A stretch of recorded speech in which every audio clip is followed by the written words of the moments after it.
A coach needs to recognize a coach is an influencer. A coach is one of the greatest influencers of the environment and the state of the athletes that are in that environment.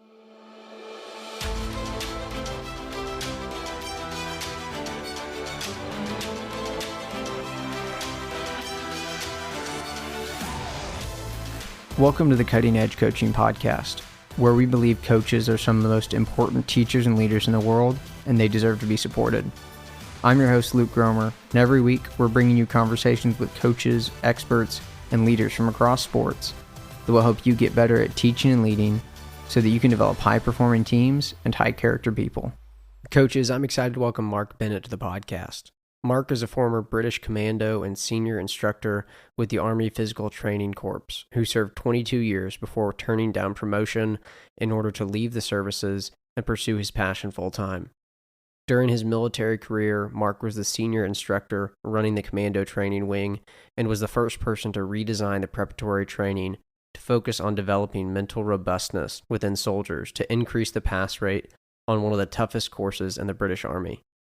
Mark works as a consultant, trainer, mentor, and coach to various corporations, professional and national sport organizations, teams and universities around the world, as well as schools and community sports, to help transform the leadership capabilities of every manager, coach, and teacher that he comes in contact with. Put simply, Mark makes people better influencers. Over the last 3 decades, Mark has worked with over 30 sports at all levels and age groups, from grassroots to professional and international teams. He has also supported national sports organizations and global businesses to embed robust cultures that improve wellness, productivity, and performance. Mark had the honor of being awarded the MBE by Her Majesty the Queen in 2006 for his work in developing his systems. In part 1 of this conversation, we talk about why performance is a behavior, not an outcome, how to help athletes commit to their choices without fear, how to help your athletes find their zone, and the importance of establishing success criteria. If you enjoyed this episode and want to grab a copy of the podcast notes, just go to cuttingedgecoach.com/podcast or click the link in the show details to download a free PDF of notes from this episode or any of the episodes.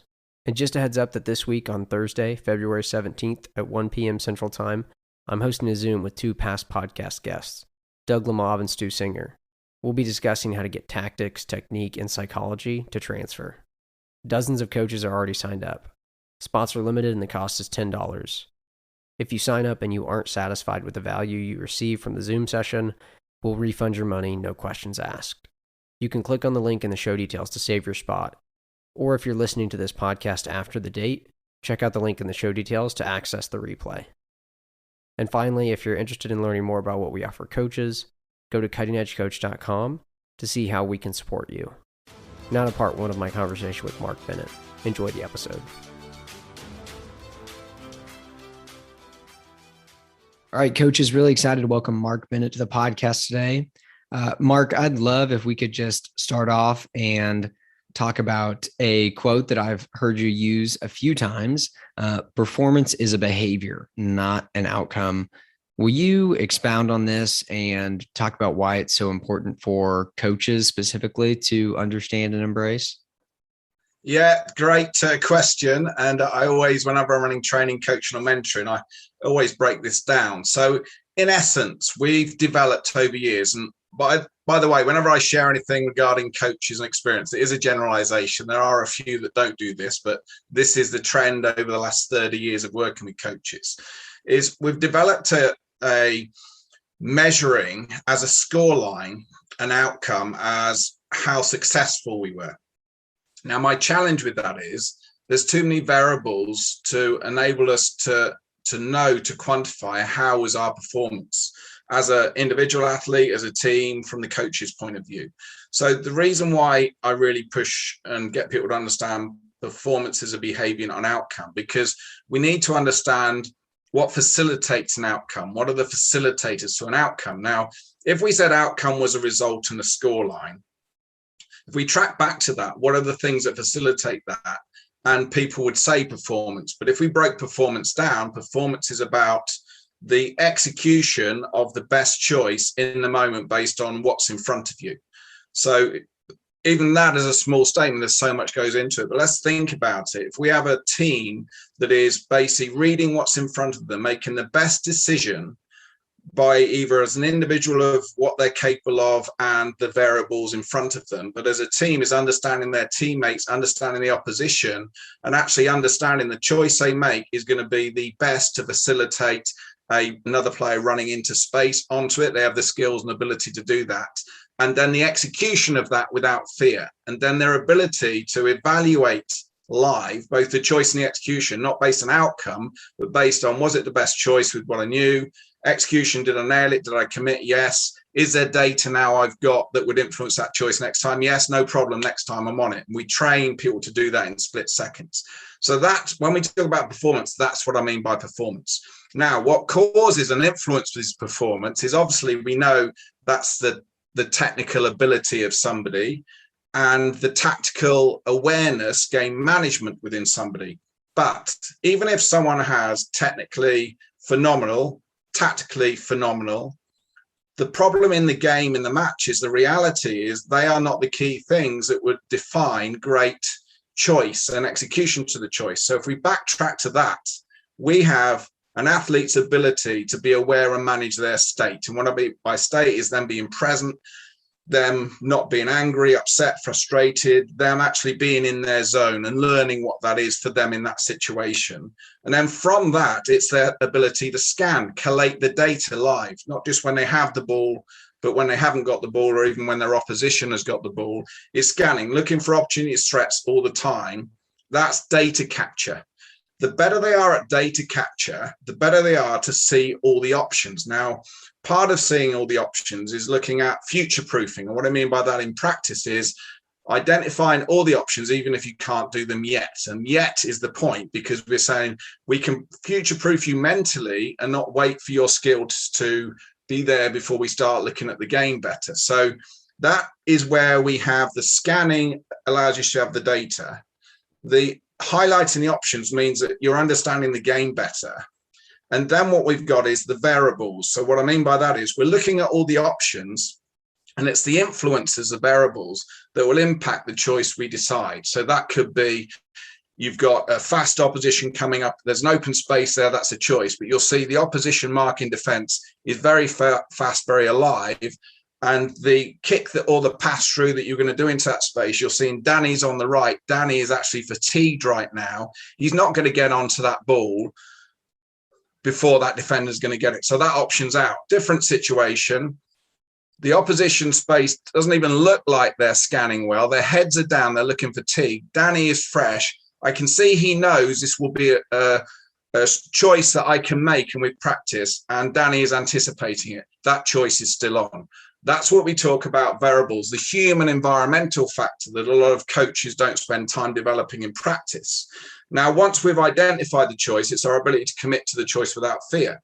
So if we think about those factors I've talked about there, state, scanning, options, variables, and then the ability to commit to a choice without fear, they are the behaviors. And we can train them, we can identify, we can train them specifically individually and connect them together. Now, when we do that, that impacts the performance, maximizes our performance, which will give us the best result we can. So this is why performance is a behavior, not an outcome. That was a fast track short version, but does that help, Luke? No, that's fantastic. Absolutely helps. And there's lots of things in there that I'd love to talk a little bit more about. Let's talk about the last thing that you talked about first, and helping athletes learn to commit to a choice without fear. I don't think that gets worked on enough. And I think athletes are often afraid to make mistakes, and it keeps them from fully committing to the choices that they see in front of them. So will you just talk about how you develop and build that behavior to have athletes commit to their choice without fear? Yeah, so there's many important factors, but there's two that jump out within this. Is one, a coach needs to recognize a coach is an influencer. A coach is one of the greatest influencers of the environment and the state of the athletes that are in that environment. So let's look at bad, which can often happen with no intent from the coach. The coach may be passionately wanting to get the best out of the players. They're not doing it with intent. But what they end up doing is they're shouting and dictating what choice the player could make while they're practicing. So what we develop then is athlete thinking, what does coach want me to do in this moment? And then what coaches can often do is, and their players, their peers, because the environment's been developed, because they learn from the coach's behavior, not what the coach says, but how the coach behaves, is they'll react on outcome. So what we end up doing is when a player now is making a choice, first of all, they're second guessing coach. So now that they're not as committed as they could be if the coach has given them the freedom to make a choice, but quantify it afterwards, but make the choice based on what they see and give them the skills. The other problem is now, if the reaction is based on outcome, what you'll find is that the coach will go, whatever their reason for doing it, but they got passionate or emotional and very vocal when the outcome isn't successful. And the peers do the same. The head goes down when the outcome is not good. When they score, oh, well done. But rarely will we actually recognize someone for a commitment to a pass, great sprint back, whatever it is. So what we end up doing is athletes now, one, they're second guessing coach, and now they're going, I really don't want this to fail. And failure for me, based on how we interact, is outcome. Because if I get it wrong, I'm going to get hammered by my peers and by my coach. And now because of that, I'm self-analyzing my performance based on the outcome. So actually, by our behaviors, what we're doing is we are now developing the very second guessing we don't want in an athlete. So what I do is one of the key elements within development is getting players to understand actually an outcome doesn't really tell us much as too many variables. What can we control? The choice we can make and our commitment to it. So what I get athletes to really buy into, and I get coaches to not just say that's what they're going to do, but honor it every single time, which is the important point. That's why coaches need to develop their self-awareness to stay, honor what they said, is we say, look, so long as you commit to a choice and it's an informed choice and you can quantify it, I'll never be angry or upset. Actually, I'll praise you for that, because that's exactly what we want, because we can learn from that. But if you don't commit to something, we can't review it, because we haven't earned the right to review it, because we're reviewing nothing. The problem was you didn't commit. So irrelevant whether the outcome is good or bad, in your opinion or my opinion, we won't know until we look at, okay, and we use what I call an action review process. It was the very things we've just spoke about. What did you see? What were your options? What influenced your choice? Did you commit? And the athlete is sharing that with the coach. Now we can do hot one-to-ones live, but that takes 30 seconds in live play. We pull them out, bang, someone else is in practice. So what we're doing is we're getting athletes to realize, oh, hang on a minute. When coach asks me a question, coach is genuinely interested in me quantifying the decision I made. And I have a framework to get to that point. One, to enable me to make a choice. Secondly, an environment that praises commitment to choice, and an environment where coach is really interested in quantifying my choice. Now, the other key thing to that is, remember, is a coach is stood in a different place than the player. So the player will see very different things often than the coach. So the coach in no way has the data to say that was the wrong choice anyway, because we don't know what the player saw because of where they are. And actually, so long as the player is quantifying, look, this is what I saw, and these were the players on the court, and this was why I made that judgment, I definitely committed to it. And then the player is reviewing, would I change anything? Well, with what I know now, yes, but with what I knew at the time, no, wouldn't have changed a thing. And I definitely committed. When we start having those discussions, one, the quality of the review increases, but the fear dissipates, because now we're developing an environment where we are reviewing when someone does something exceptionally well, when someone does something unacceptable, when someone does something we're not sure of. Our behavior and our questioning is exactly the same. So athletes start going, well, coach isn't speaking to me every time I do something wrong, which is far too traditionally, by the way, through no bad intent, but that's what ends up with. So the coach is now going, wrong, what could you do better there? Or talk to me, or whatever it is, or, you know, what was wrong with that? So they're loaded questions. And as soon as you ask a question, if that's the way you coach, then the player thinks, right, coach has asked me a question. I must have done something wrong. Okay, I did this. What was the other thing we worked on a couple of weeks ago? It was that, coach, it's this. And then the coach goes, great. The player knows the answer. Utter nonsense, no accurate data.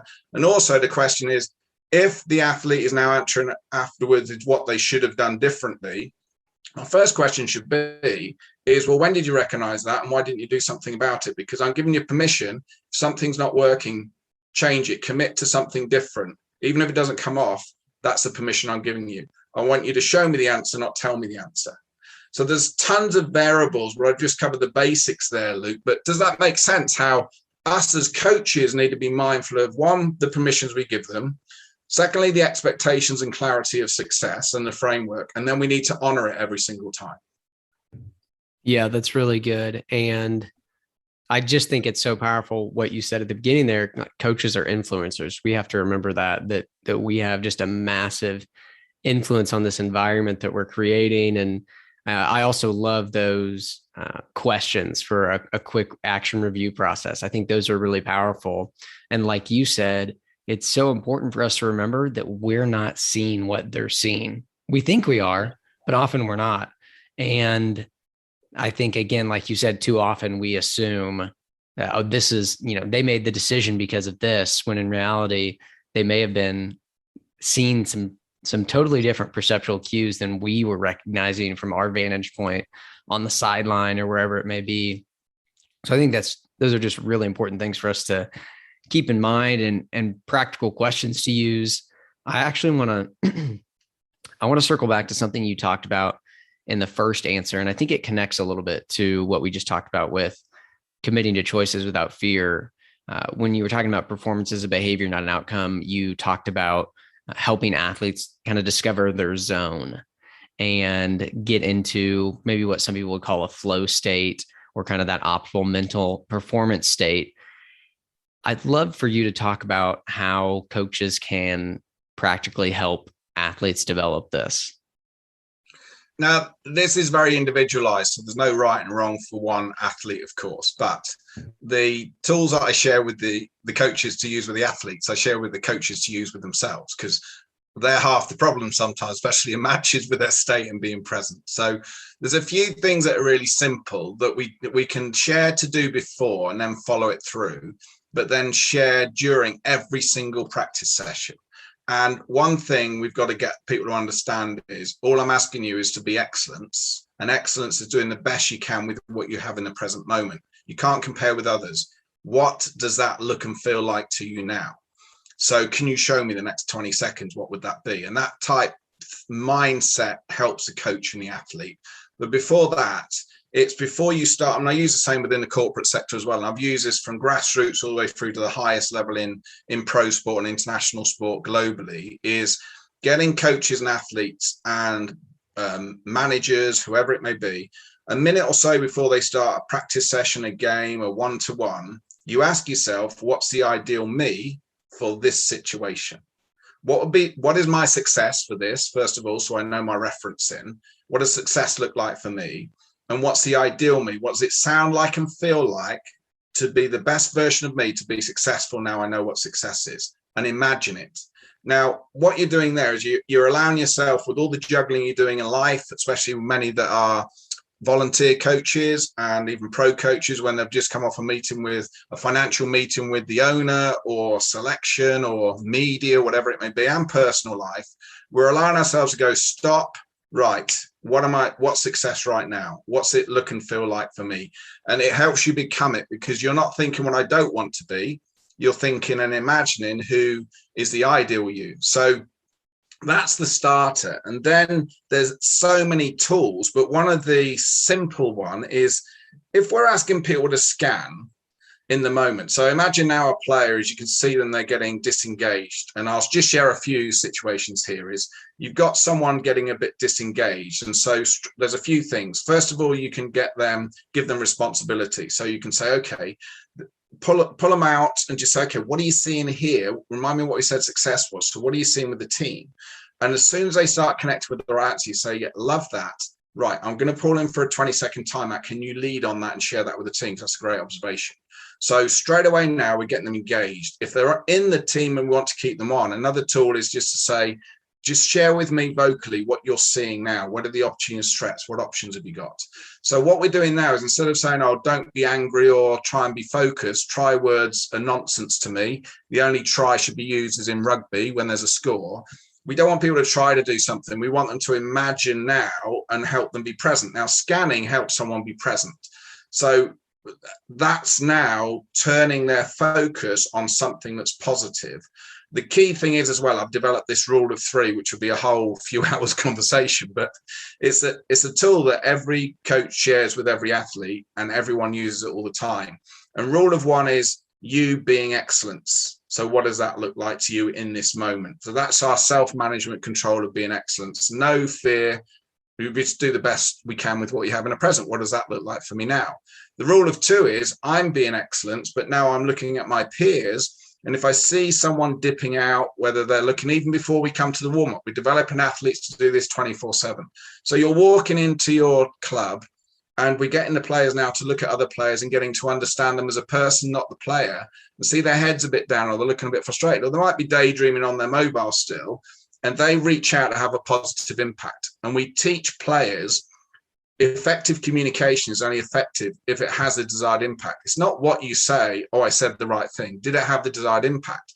So for Sarah, you may need to speak to Sarah slightly differently than you would do to Julie or you would do to Stephen. But you use training to learn that. And then we have the 3 A's, which is if someone reaches out to you, even if you don't like how it's being said, because they may be stressed, but the fact they're reaching out means they're reaching out to want to help you, is the 3 A's is internally you accept it. You don't push it away, which is often a challenge with peers. Then you acknowledge it by thumb up, hand touch if it's close enough and allowed, thumb up, and then you act on it. So the acknowledgement is they're recognizing that you've heard it and you've accepted it, and then it's the action. And the person that's communicated with you, they look for that. So they're looking for, they may not see the internal of, okay, I'm accepting it, but they will see the acknowledgement. They will be searching for the action. If they don't see either of them, they continue to follow it through. Now, 3 is the coach. So the coach is scanning for 1 in behaviors, 2. And then if coach is not seeing 1, they're looking for 2 first. They're giving players an opportunity to help self-manage and fix. Also recognize exceptional as well. It's not just unacceptable.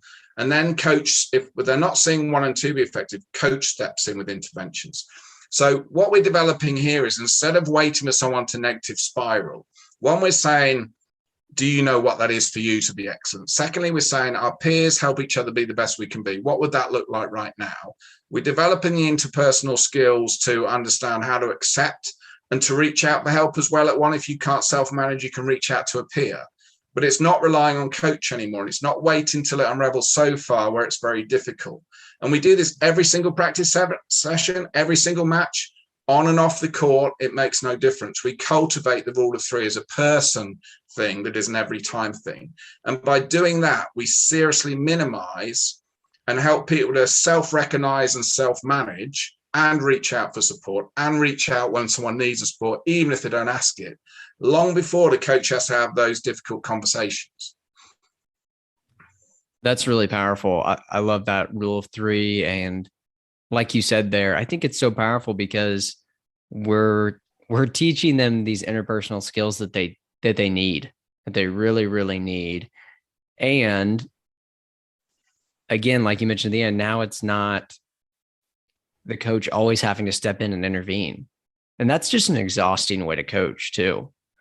Having to step in and intervene every time you see an athlete, fall below that success criteria or your standard, but creating an environment where athletes feel safe to intervene with each other is huge. But again, I don't think we'll have that unless we actually give them some skills, some real skills of how to, like you said, with the 3 A's, that's huge. Okay. So when your teammate, comes to you to communicate with you, this is how we respond. I think that the importance of that can't be understated because it's easy as coaches to say like, hey, hold each other accountable.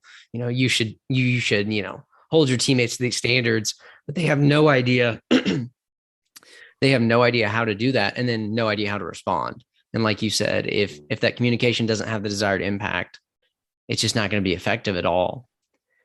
The other thing that you've talked about a couple of times, and I'd love for you to go deeper on it, is this idea of success criteria, both for coaches to have success criteria and athletes. Will you just expound on that? I will, but let me go back to what you said there, Luke. You hit the nail on the head there, and it's important for everyone that's listening to connect with this is many of us as coaches, most of our training is technical tactical, and I call that the hardware. Rarely have we been given real world applicational tools at self and how we can use in sessions, in games, anywhere to develop the software, one in ourselves and in others. We may hear someone present at a conference saying, it's about developing the people and accountability and empowerment. And I see them when I go to places, their mission statements on walls, great words, but I rarely see it live. One, the main reason is the pressure of coaches covering their tech content, the hardware. And rarely will you see on a coaching session, software success criteria as a priority, i.e. developing the rule of three. Effective communications are success for this session. What does that look and sound like to us? Where's our, what I call UAEs, unacceptable, acceptable, and exceptional within this? And our whole next phase of the session is just that. There is no tech focus.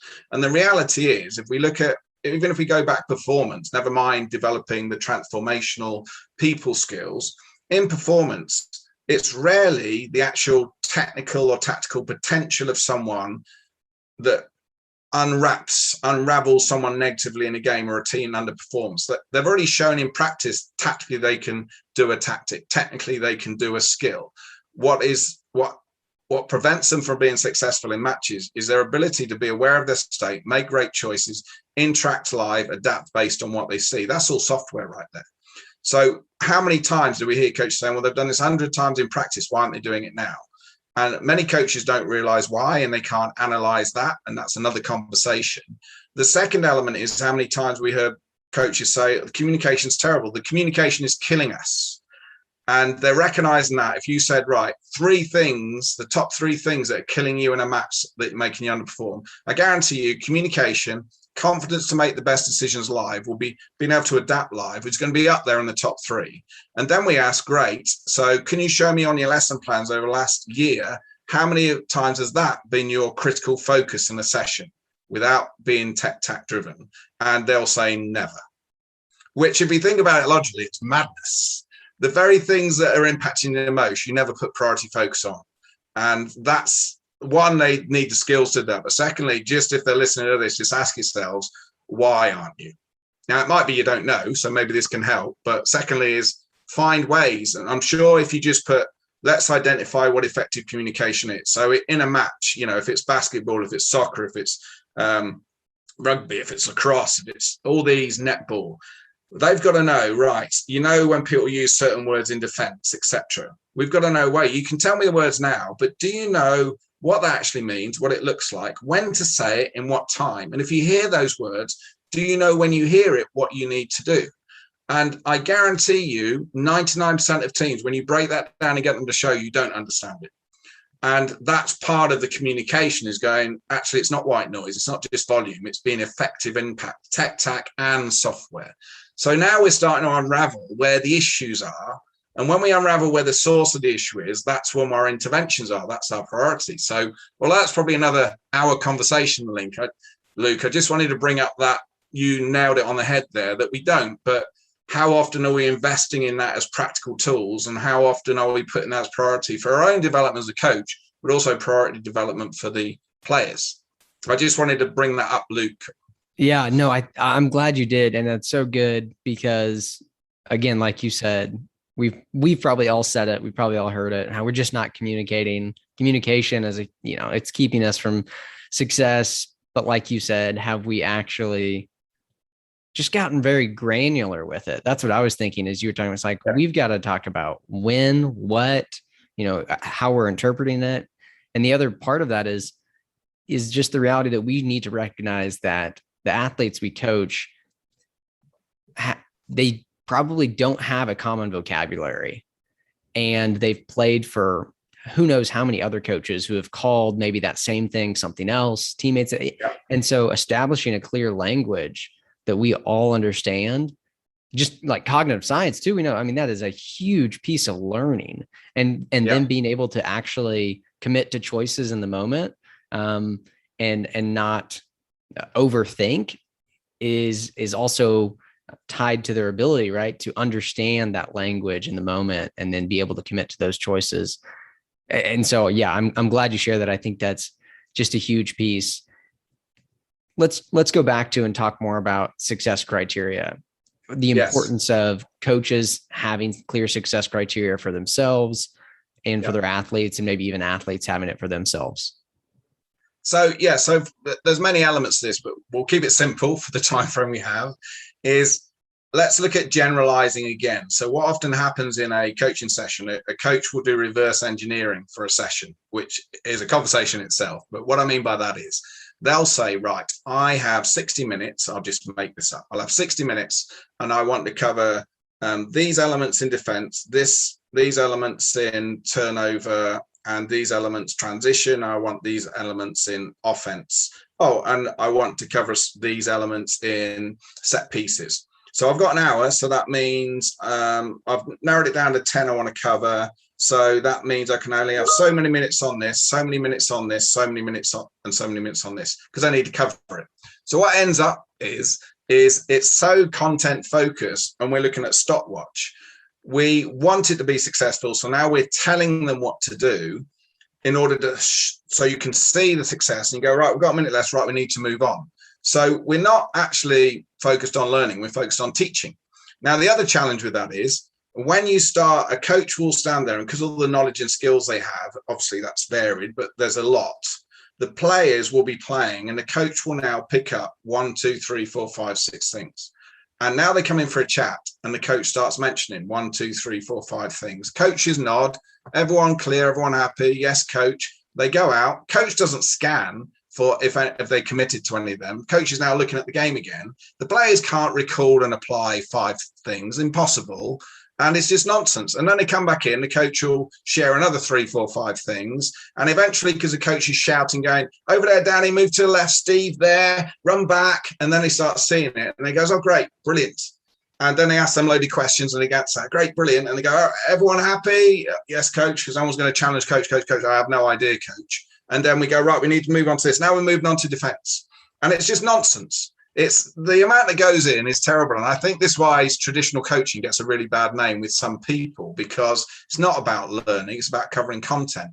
So how can we break that down? Well, first of all, we don't reverse engineer, we priority engineer. So what I mean by that is you say, okay, in this session now, so if I pick 5 things, what's the most important? And that's number 1.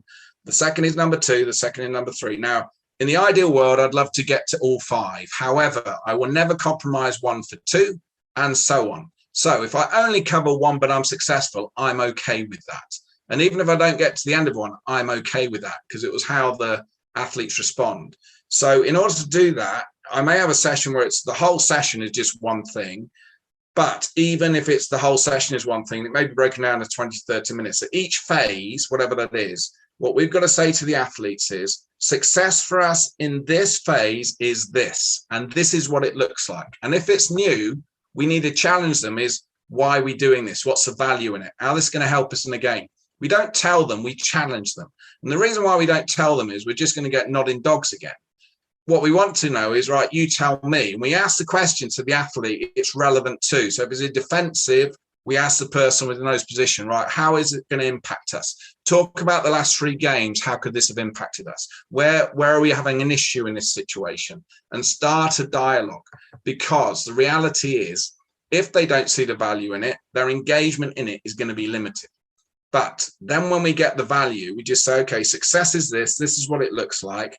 Let's put some UAs around it. That's what would exceptional look like for us, what would be unacceptable, and what would be acceptable. Now, you may not have all 3. It may be you just have unacceptable and acceptable. But then all you do is we're asking the players, that's all we focus on. When we come in for our reviews, we only review that. Now, we may have some non-negotiable behaviors we've agreed, which we can go into afterwards. But what we're saying is they can't review anything else in the game apart from that. So when they run into their huddles, which should be players, not the coach should be listening, is we get a set time, which should be 60 seconds. It shouldn't be never ending. And what we're listening to then is, if it's the first time they come in, the first thing they should say is, okay, so what's success? How are we doing on the success criteria? When they start talking about everything, the coach just steps in and goes, remind me what we said success was. They tell us, okay, just review that, please, and step back out again. So what we're doing is now we're making it really simple for the players. The challenge may be difficult, but the clarity of expectation is simple of focus. Then when they go out again, just before the last 10 seconds, what we want them to do is they've had the conversation and they'll probably do what coach does and talk about lots of stuff. And the last 10 seconds, we've got to say, in that last 10 seconds, you all have to agree with each other. What's your now focus? What's your facilitator? What are you going to target to be successful in the success criteria?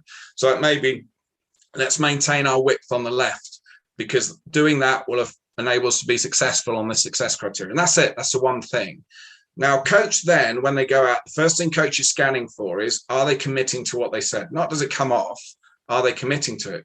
Because if they're not committing to it, then we've got an issue. They're just doing the talking, a bit like coach does sometimes. So next time when they come into the session, into their group chat, the first thing we need to be listening for is, and we need to train them to do this, is the first question they should ask is, did we commit to what we said? Because if we didn't, we got an issue. Now, you can see many variables going on in here that are facilitators to performance now in the matches. We're getting them to be clear on what is it that we need to commit to. Everyone understands it, and then we're actually committing to it. Now, if they are committing to it, all the coach scans for is it working? Yes, great. Is it now not working? Right. Who's recognized it's not working? Who's changing it? And I'm scanning for that. I'm scanning for that. So now when they come in, I either go, right, I'm going to let it go, and they're not changing. It's now not effective. I'm seeing no one at 1 and 2 in the rule of 3 making the adjustments. So then I can choose to put in my interventions. And that may be a 1-to-1 on the side, where I've got someone on the side saying, okay, what are you seeing? I'm going to rotate you in now. Fix it. Great answer. So it's still in live play. Could be other versions of the 1-to-1. It could be a reset, which is another tool we use. It could be a quick 10-second timeout, bang, and you just say one word to them. They have 10 seconds in their groups and they go again, still coach-led. There's many of these, by the way. There's lots of them. But what we're doing is we're saying, we're being clear on what success is. Everyone knows what it looks like. It's very simple, although the challenge may be difficult, and we're honoring that. And as coach, if we see 10 or 11 other things, we can note it, but we'll never talk about it because it's only about the success criteria. And when you do that, the quality of success of your sessions and the learning and the thinking of the athletes just goes through the roof. That's really good.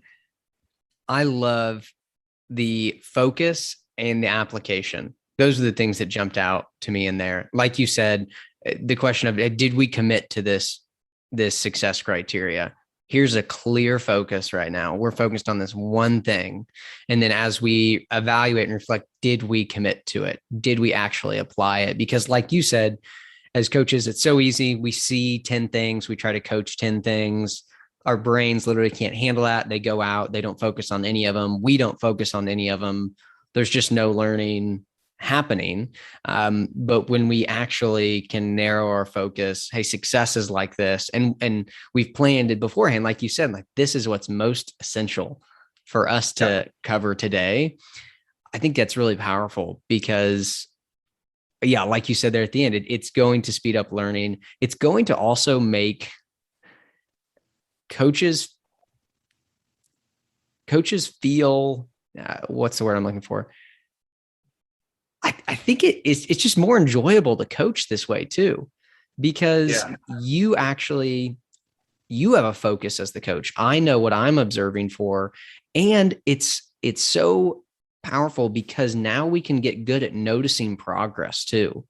And I think that's one of the things that is so essential to fostering awesome relationships in your environment is that you notice the progress of athletes. Hey, you couldn't do this before, but you just committed to this choice and now you can do it, and helping athletes see that too. And then tying back into your rule of 3, I'm thinking too, hopefully at that second phase, they're noticing each other's progress too. Yeah.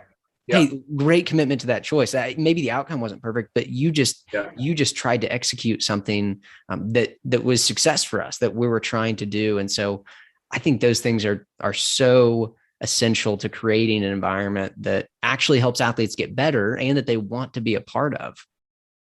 Yeah, and there's a few things there, Luke, but there's 3 that stand out. One is we always get players, we want them to share exceptional as well in commitment, choice, whatever it may be, but they have to put a name on it and say what it is live on the pitch. We don't want the coach to be doing that. We want to develop players because that's real. That's what we're building to in the game. We don't want coach going, oh, awesome, well done, great pass, which often the coaches who are outcome led anyway. They'll only say that if they've had a good outcome. But we need to hit that from the players. It shouldn't be the coach motivating. We need to develop the players to motivate each other and support an exceptional and recognized change, and then use the 3 A's. The other element to that is how tough it is for the coaches to honor that and shut up and let the players work it out without shouting reminders at them, and not talk about the stuff, and honoring it and scanning. I mean, mentally, for you to scan behaviors first and only success criteria with everyone, not just follow the ball, is very, very taxing when coaches haven't done it before. And most coaches aren't good at scanning. And when I say scanning, is looking at everything and looking at all your pre-agreed behaviors, then the success criteria specifically, and then come up with your interventions from that. It's very, very taxing. And I get that from a lot of coaches when I start working with them, as my brain is now, I'm loving it. It's clearer for me, but oh my God, I'm thinking so much more. But then the players are thinking so much more. They're getting tired quicker. So the caveat when we start doing this effectively is recognize your sessions may need to be shorter. The whole session, and even the activities, you may get down to initially 2 minutes activity, and then they need a recovery, just because now they're not daydreaming, running up and down the pitch, the court, waiting for coach to tell them what to do. They're having to think, they're having a problem solve. And that initially will be really tough. So my position is the length of the time in a session will be dependent on the level of intensity and quality the athletes can commit to. And we don't want them in cruise control. So just to allow them to be successful, say, look, here's a reality. You earn your recovery. So if you work harder and smarter at the level we agree, I'm going to give you more rest time. We're going to cut the time down because I don't want you cruising. So earn it. So when they don't earn it, you say, if you earned it, okay, well, we're gonna start again. If you earn it, go, great, good, recovery, review, go.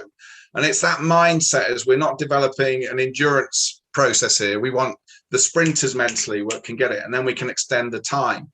So there's a few elements in there, Luke, that this is not easy to do. And coaches need to recognize when they do it, they're going to be clunky with it, but stay with it because it's a game changer. The last thing I'll put in there, Luke, out my 3 big ones, is the other thing you have to add is what I call covert recalls. Now, the covert recall is basically, imagine now we've done this session and we've had success. We audit the success we've had. So we audit where did the players get to in their decision-making, their commitment, their adaptability, whatever it may have been. Then in the next session or 2 sessions time, what we do is, so let's look at the next session. Straight after the warm-up, they go into a game scenario. And what we're looking at, without having conversation with them, without saying, remember what we did last week or last session, all we're doing is we're scanning for the very elements they showed they could do in the last session. Now, if it's not there, and we may need to look for times, it may not be instantly because of the game, but what we don't want to do is do a drill where it's so obvious what to do. They just go, oh, in this drill, we do this. It's got to be so they recall and there's a decision needs to be made. And we scan. Now, if the recall is equal to, that's telling us we did an awesome session. So tick in a box, coach, because it stayed in. Not just in what does coach want to do, but the understanding to make the decision and apply it. Now, if it's not, and the vast majority it's not, then that's coach's fault. Now, coaches needs to ask themselves, why was it? Did I get them engaged? Was I covering too much content? Was I giving them the answers too much? Was there enough decision making? Did I just ask only a few players to review, etc., etc.? But I've got to find out why it wasn't successful. But the reality is, I now can't move on to what I had planned.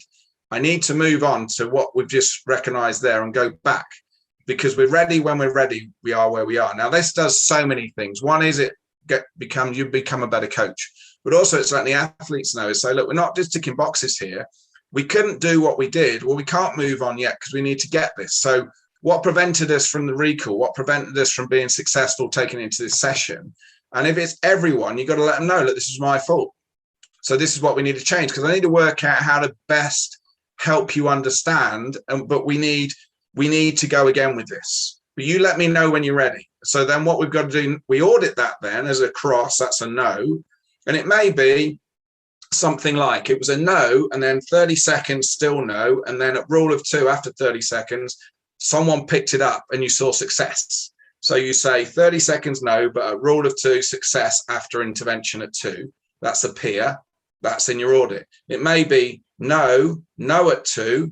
Then you did a hot 1-to-1 with a player. Okay, what are you seeing? Great, fix it. And then you had success. So then you've put that as an intervention. If you do that and there's still no, it's a definite cross, no intervention, right? And now that's letting you know. So the next session, guess what you do? You do a covert recall again, and you're seeing how much better are we. So it's giving you real data, how good your coaching is and how you're progressing. You're getting to know what works and what doesn't with the players. And it's getting the players to know, hey, if I don't understand, I need to say to my teammates, hey, I don't understand this. And if coach is chatting, I've got to go, coach, this is too much. Or coach, can we go through this again? I don't understand it. Can we have another 2 minutes on this, coach? I don't think we've got it yet. And that's the type of environment we want. But this is the type of environment this principle cultivates. I like that a lot. And I just think that the power of a covert recall, or essentially what we're doing is we're inserting retrieval practice, right, is so powerful to learning. And I think, I would add to what you said too, the reality of learning our brains is that even if we run a great session and they hit success criteria, when they come back the last time, they've forgotten some of what we did. Like it just slips out of our mind. We all forget most of what we've learned. And so inserting retrieval practice is really one of the only ways to ensure that we have long-term learning, that it actually goes into their long-term memory, that they really understand these concepts. And so I love what you said there. And the reality that, hey, like if we review something and it hasn't stuck, that means they haven't learned it yet. We taught it, but they haven't learned it. And so we need to go back into it. And I love what you said there too, of, hopefully they can identify what needs to be fixed and they can fix it without us having to get to that, the third part of the rule of three, where we step in and make the intervention. I think that's really powerful.